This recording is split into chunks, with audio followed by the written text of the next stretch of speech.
Welcome to the Dynamics of Everyday Life, where we demystify some tricky concepts and get to know ourselves a little bit better. Welcome back to the show, everyone. It's that time of year when every TV channel is legally obliged to show Home Alone at least 12 times, and that's before we've even opened a present. This week, we're talking about what happens when our defence mechanisms run the house. And trust me, they are every bit as chaotic as Kevin McCallister at full speed. Now, Home Alone is actually my favourite Christmas film, along with The Grinch. So I was delighted when I realised just how much psychodynamic material is hiding in there. I mean, genuinely, it is a goldmine. And don't worry, I'm not going to ruin it for you. I like to think of this as an enhancement. So let's have a think about why Home Alone is basically psychodynamics in a snow globe. Let's break this down. Kevin, he's the unconscious. He's reactive, he's creative, he's dramatic, and he is utterly convinced he's alone. The house? Well, that's the internal world. We've got emotions in the attic, fears in the basement, chaos everywhere else. And the adults? Well, they're nowhere to be found. I mean, they are literally in another country. And from a coaching perspective, many clients show up like this. They've been emotionally home alone for years, doing the best they can with improvised wiring and metaphorical paint cans. So what we're going to do is we're going to go on a tour of the house. Mind the tripwires as we go along. And to start with, we've got denial. We've got Kate McCallister's "it's fine, everything's fine" energy. I mean, have you ever seen anyone more committed to pretending a situation is under control?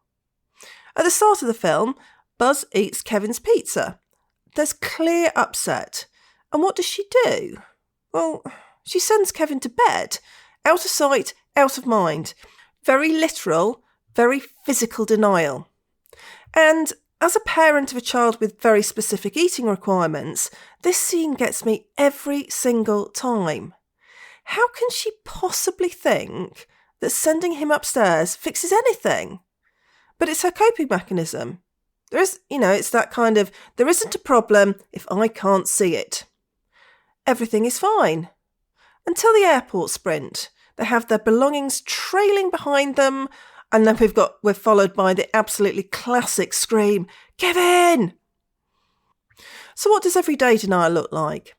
Well, it looks like "I'm absolutely fine, I've just sobbed in Tesco because they'd run out of bread sauce, but honestly, it's not a problem" moments. It's those, "I'm not exhausted, I just need a good night's sleep. I'm certainly not fantasising about moving to a remote Scottish island with a book and someone else's dog." So that's where we've got denial, and you can see it creeping in so much, particularly over the Christmas period. We've got projection. So here, great example, the Wet Bandits versus the house. Harry and Marv are convinced that the house hates them. It's not their fault, it's the house that's attacking them. Now, in real life, projection looks like, "My partner thinks I'm difficult." Translation here being, "I think I'm difficult." Or, "My boss undermines me." Sometimes true, but it's often old authority issues in a shiny new suit. Projection is simply putting our own feelings into someone or something else because acknowledging that they belong to us is far too uncomfortable. And the Wet Bandits, they are the gift that keep on giving because they also give us the repetition compulsion.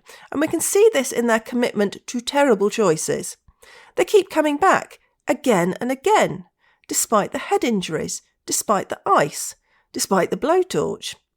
Well, how familiar does this sound? Have you been dating the same person but with a different haircut each time? Maybe you're taking the same kind of job that crushes you every 2 years, or joining yet another team and somehow ending up in the same conflict. You tell yourself, "You know what, this time it'll be different." Spoiler alert, it won't. Now, Kevin brings us a brilliant example of acting out. This is his booby trap masterclass. And instead of sitting with fear, Kevin turns into a one-boy SWAT team. Now, we do the same. We send a passive-aggressive email instead of saying, I'm overwhelmed. We might storm into a meeting because we didn't pause long enough to feel the actual emotion. Maybe we're eating an entire M&S Yule log because admitting that we're feeling lonely feels far too raw. And this blends beautifully with deflection. Kevin uses humour, pranks and chaos to avoid what's actually going on. The fear that he might have made his family disappear. Our versions? Laughing when we actually want to cry. A 10-minute story about traffic to avoid admitting our marriage is, well, it's on fire. Classic, this classic move along, nothing to see here. Or, oh good grief, look at me going on. At the precise moment, we're finally getting to the real thing. And then we've got Transference. Real biggie, this one. This is the terrifying neighbour with the shovel. Kevin projects sheer terror onto the only emotionally healthy adult in the film. This is Transference in action. Now, what it looks like for us on an everyday basis is, assuming your manager is angry because they haven't spoken to you yet that day, when what you're really thinking about is, it's your dad used to go silent when he was disappointed.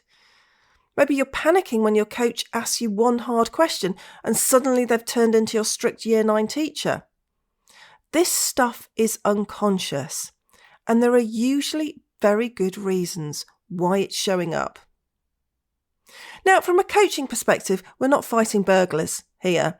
Our role isn't to take on the burglars with a metaphorical paint can, much as that might sound fun. What our role is to understand why they're breaking in, to help our clients feel safe enough to call off the traps, to help them realise that feelings aren't intruders. They're residents who've adapted in very strange and often very creative ways. And one thing that is absolutely essential is to notice when we get pulled into the chaos, because it happens to us. We have our own counter-transference booby traps going on. My invitation for you this week is for you to consider where in your life are you starring in your own version of Home Alone. And what I mean by this is, where are your defences taking over the house? Now, the festive season is prime time for defences to go into overdrive. Home Alone is practically a documentary at this point. So do give yourself some grace when you're thinking about this. Our defences, they're not bad. They're Kevin, doing their best with what they've got. Now, if you can't wait for the next episode, I do my weekly LinkedIn Live sessions. They're now also on Facebook. My IT skills are growing daily. I'm usually there most Mondays at 2:30 p.m. If you're busy, don't worry. I have even worked out how to get the recordings up onto YouTube. Unless, of course, it's a bank holiday, then I will have my feet up watching James Bond, obviously. My course, Essential Psychodynamics for Coaches, starts again in January. The first 2 rounds have been fantastic. I've had fabulous groups, brilliant discussions, lots of learning. People are already signing up. So if you don't want to miss out, send me a DM or an email and we can chat about joining. And as always, look at yourself at your own pace. This work can be challenging and unnerving. To explore psychodynamics further, and quite frankly, who wouldn't want to, whether this be through training, coaching, supervision or mentoring, click on the link that's in the show notes and we can take it from there. Thanks for listening to this episode of The Dynamics of Everyday Life. Don't forget to subscribe wherever you get your podcasts. As well as producing this podcast, The Dynamics of Everyday Life has lots more psychodynamic fun going on, and you can find out more at dynamicsofeveryday.life.